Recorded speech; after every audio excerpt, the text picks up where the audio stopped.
പട്ടാപകൽ യാത്രക്കാരെയും നാട്ടുകാരെയും സാക്ഷി നിർത്തി കോതമംഗലം പ്രൈവറ്റ് ബസ് സ്റ്റാൻഡിൽ KSRTC ഡ്രൈവർക്കെതിരെ ആക്രമണവും സ്വർണ്ണമാല കവരാനുള്ള ശ്രമവും. മാലിപ്പാറ സ്വദേശി റെജി മാത്യുവിന് നേരെയാണ് ആക്രമണം ഉണ്ടായത്. മോഷ്ടാക്കളിൽ ഒരാളെ നാട്ടുകാർ തടഞ്ഞുവച്ച് പോലീസിലേൽപ്പിച്ചു.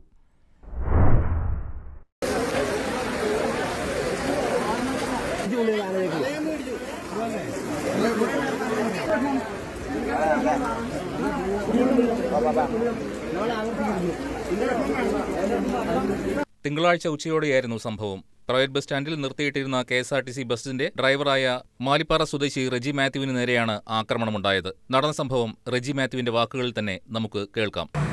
ബസ് സ്റ്റാൻഡിലെ ബേക്കറിയിൽ ചായ കുടിക്കാനായിട്ട് ഇറങ്ങി പോകുമ്പോൾ ഒരു 3-5 പേരുണ്ടായിരുന്നു. അതിൽ 2 പേര് നമ്മളെ യാതൊരുവിധ പ്രകോപനവും ഇല്ലാതെ മദ്യലഹരിയിൽ, മദ്യവും രാസലഹരി മറ്റെന്ത് ലഹരിയൊക്കെ ഉപയോഗിച്ച് നിൽക്കുന്ന 2 പേര് പെട്ടെന്നൊരു മുന്നറിയിപ്പില്ലാതെ എൻ്റെ ശരീരത്തെ പിടിച്ച് തള്ളുകയും ഞാനതിനെ എതിർത്തപ്പോൾ ഒരാളെൻ്റെ അദ്ദേഹത്തിൻ്റെ വലതുകൈ കൊണ്ട് എൻ്റെ ഈ മുഖത്തിൻ്റെ ഇടതുവശത്തെ മുഖഭാഗത്ത് അടിക്കുകയും മറ്റേ ആൾ എൻ്റെ പുറമേ നിന്ന് എൻ്റെ പുറത്തിനോട്ട് അടിക്കുകയും ചെയ്തു. എൻ്റെ ബലമായിട്ട് എൻ്റെ ഷർട്ടെ പിടിച്ച് വെച്ച് എൻ്റെ മാല പൊട്ടിച്ചെടുക്കാൻ ശ്രമിച്ചത്. പിന്നെ അവിടെ കിടന്ന എല്ലാ ആൾക്കാരും കൂടി ഞാനിവിടെ കൂടി ആ മാല പിടിച്ച് കുറച്ച് നിർത്തി അവരെ ഉള്ളിൽ തള്ളി മാറ്റി.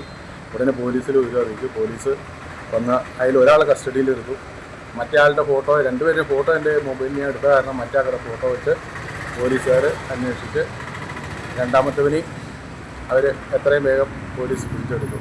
ഇത്തരത്തെ സുരക്ഷാ സംവിധാനങ്ങൾ ശക്തിപ്പെടുത്തണമെന്ന ആവശ്യം ശക്തമാവുകയാണ്. ലഹരി ഉപയോഗിക്കുന്ന സംഘങ്ങൾ സ്റ്റാൻഡ് കെട്ടിടവും പരിസരവും താവളമാക്കുന്നതായുള്ള പരാതികളും ഉയർന്നിട്ടുണ്ട്. ബസ് സ്റ്റാൻഡ് പരിസരത്ത് നിരീക്ഷണ ക്യാമറകളും പോലീസ് നിരീക്ഷണവും ശക്തമാക്കണമെന്നാണ് യാത്രക്കാരുടെയും വ്യാപാരികളുടെയും ആവശ്യം.